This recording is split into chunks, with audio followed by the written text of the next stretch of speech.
Hey everyone, this is Chris. And Lorenzo. And welcome to our Best of Saturday series.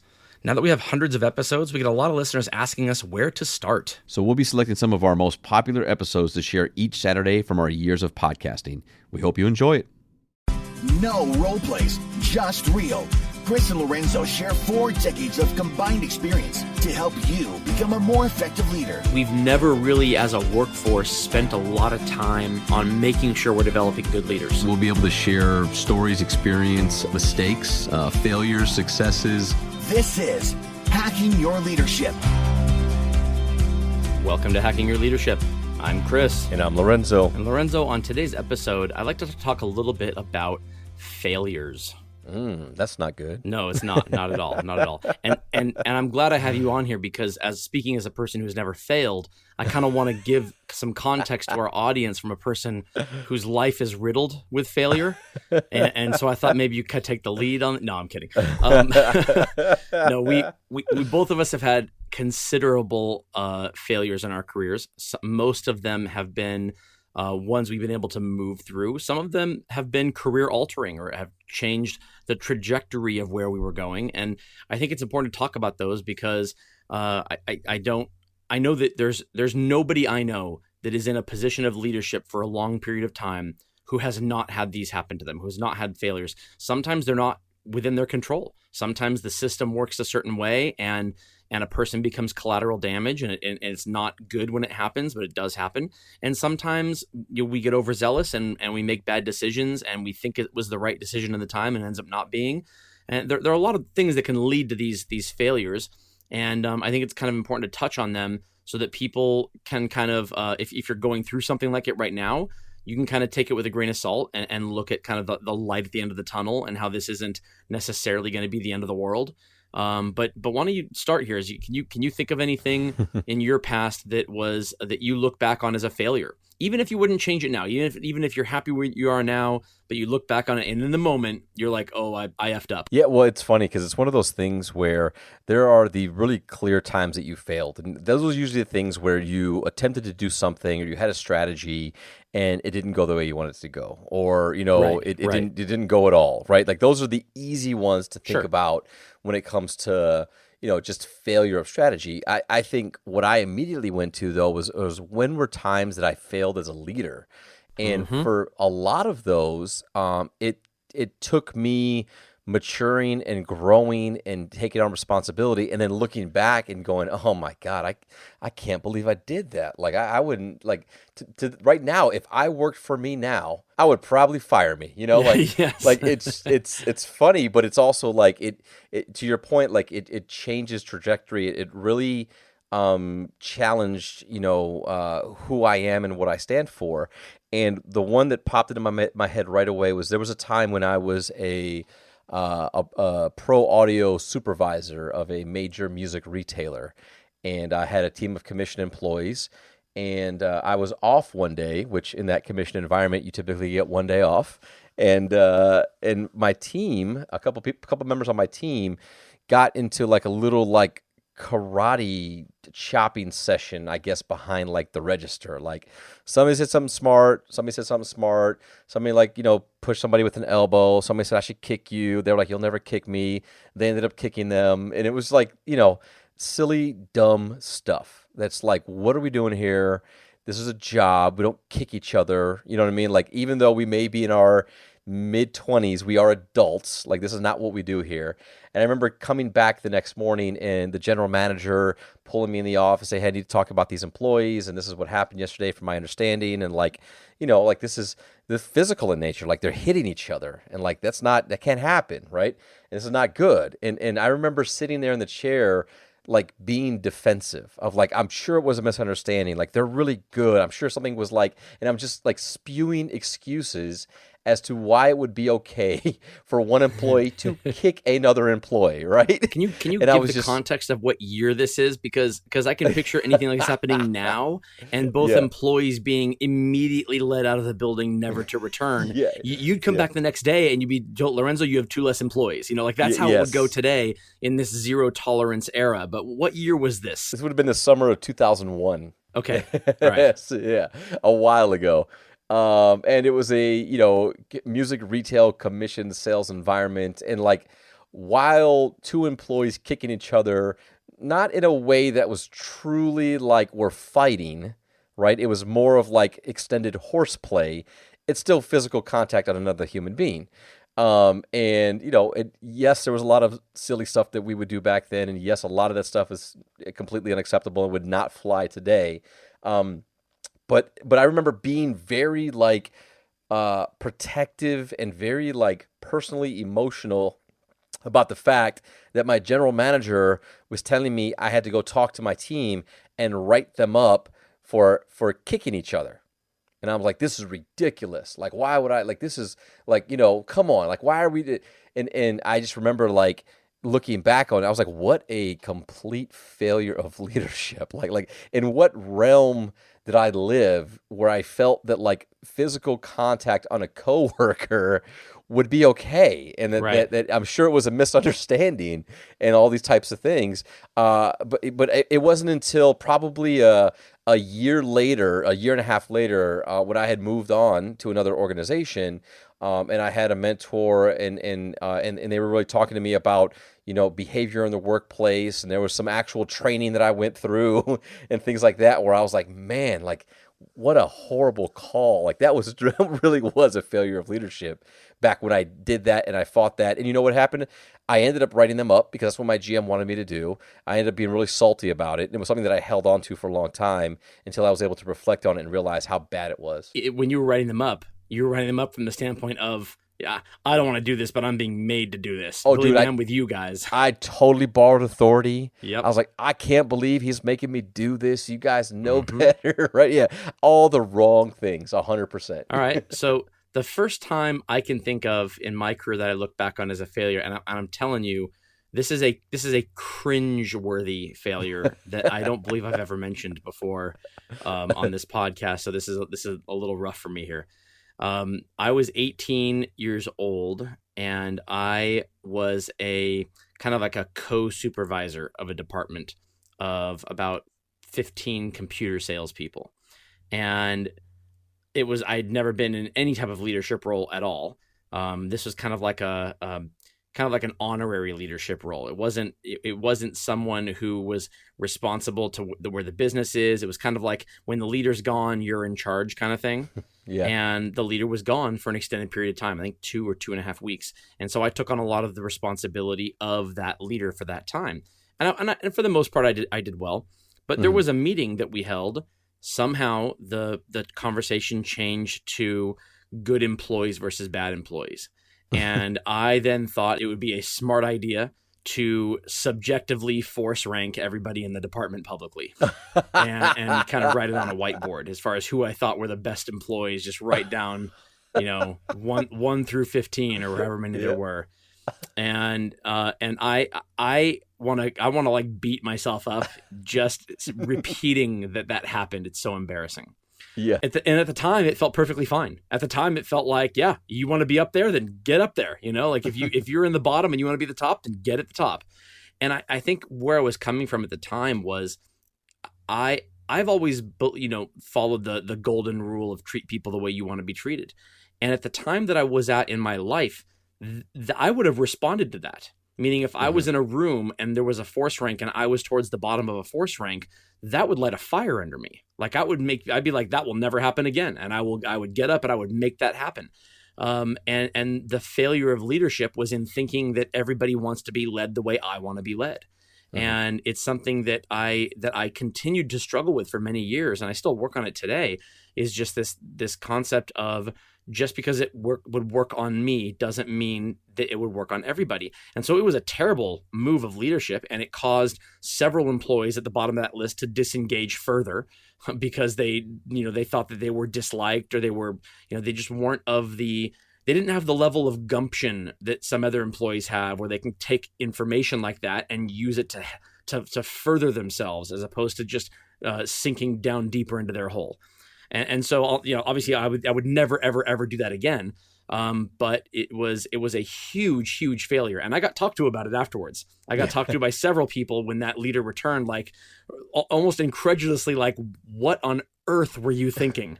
Right. And these are people that I look back on as not being great leaders themselves. So the fact that those people were able to look at me like, what on earth were you thinking, is like further drives the point home that was a terrible leadership move. Yeah, it's interesting because as you were telling that story, and thank you for sharing, Chris, you may now have a seat, right? This is Failures Anonymous, right?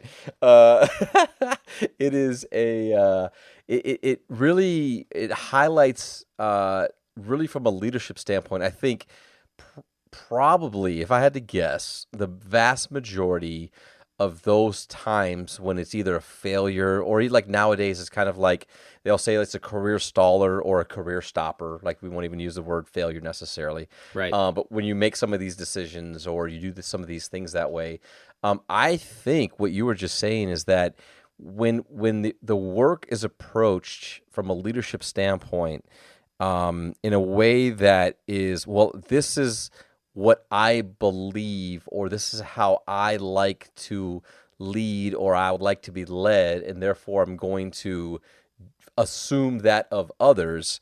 I think, to me, that's probably where people have the most amount of kind of quote unquote failures, or the most amount of opportunity in regards to leading people. I think we've learned and talked about it over time, especially on this podcast, around understanding that, just because it's black and white to you, or just because like this makes total sense, or you found success like this before doing it this way, or this is the way that you were successful doing it as a leader, therefore you must do it this way, without taking into account who they are, experience, tenure, overall dynamics of the relationship, what motivates, demotivates people, without taking all those things into account, I think you fight a very uphill battle.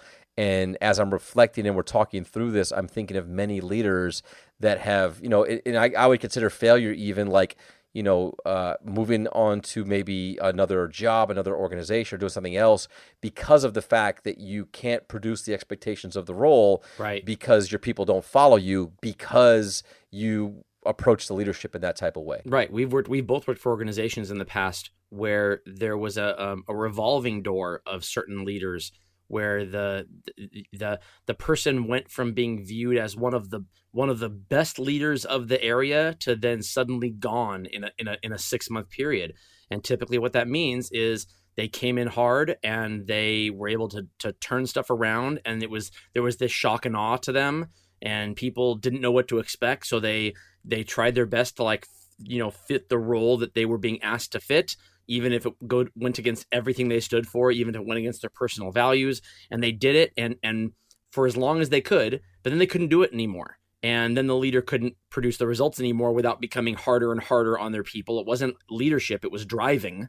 And eventually, that works short term. It works for a few months, and then it stops working, and then you have that revolving door. And so there are, retail sales leadership is a very small world, and I can't tell you how many people I have in my LinkedIn connections who are my age and who are in high up sales leadership roles, but have had 20 of them over a period of 25 years.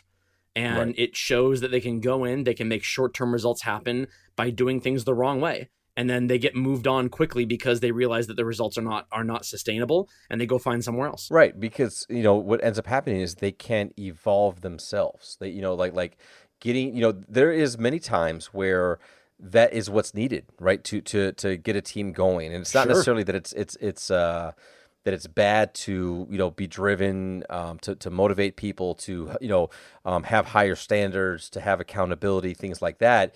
It's just understanding that you move through that process like all other processes. And once you've kind of gotten to the point where the team is beyond those elements, well, now you have to layer on. Now you have to approach the work differently. Now you have to understand that a lot of those same tactics that were used, or the approaches that you had to get that work done, they have to evolve, and you have to change over the time. And you have to be a different leader today than you were 6 months ago, 9 months ago, 2 years ago, to meet the team where the team is at. Otherwise, if you stagnate your leadership style, and if your approach is just that same approach, again, or it's that same approach at a higher level, then you're not bringing anything new, and you're not showing them the evolution of your leadership to then have them evolve their performance or their development as one of your employees. I think there's truth to that, and I love that you're kind of assuming positive intent of those people. But I truly think there's a lot of them out there who just don't have the ability to connect what they're asking of their people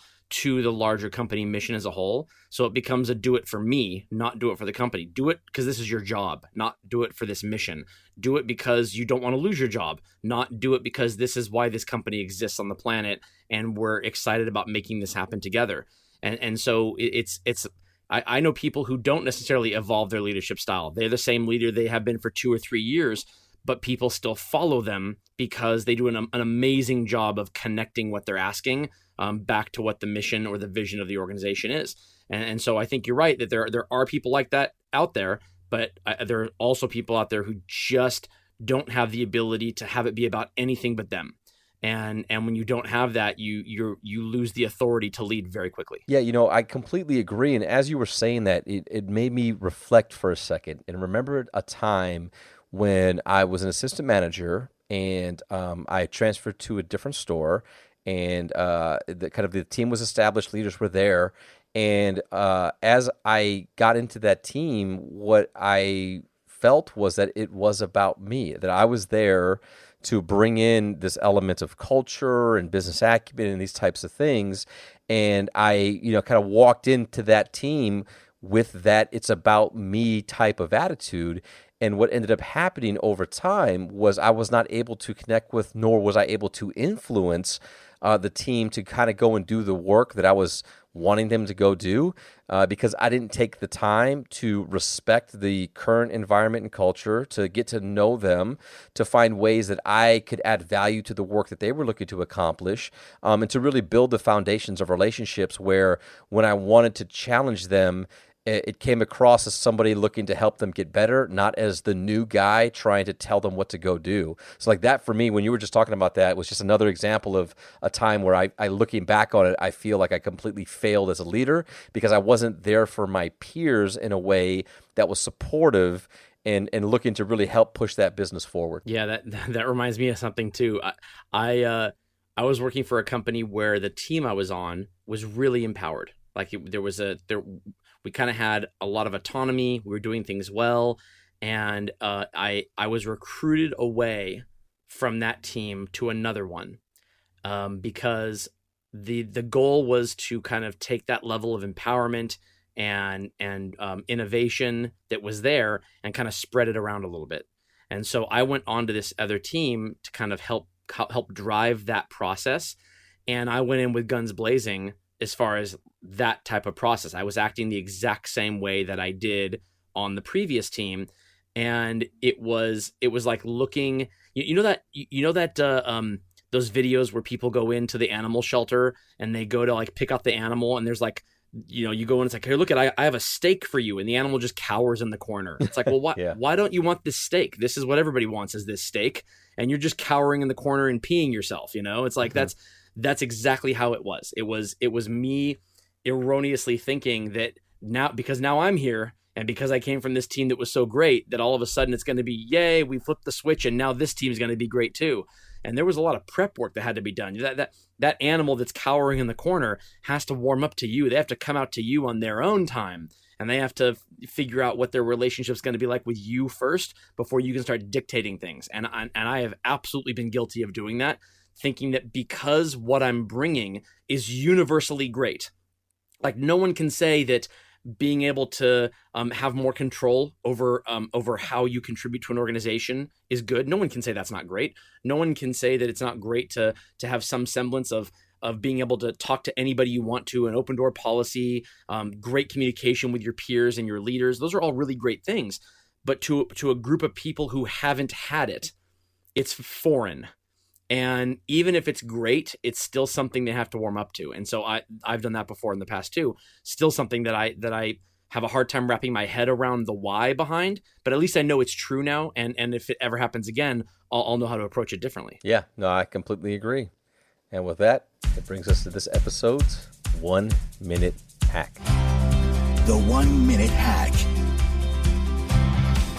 Okay, for this episode's 1 minute hack, I want you to write down 3 examples of failures in your personal life. 1 where you failed yourself, 1 where you failed your peers, and 1 where you failed the people who report to you.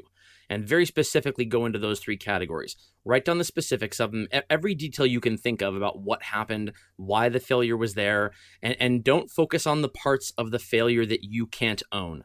Focus on the parts of the failure that you can own.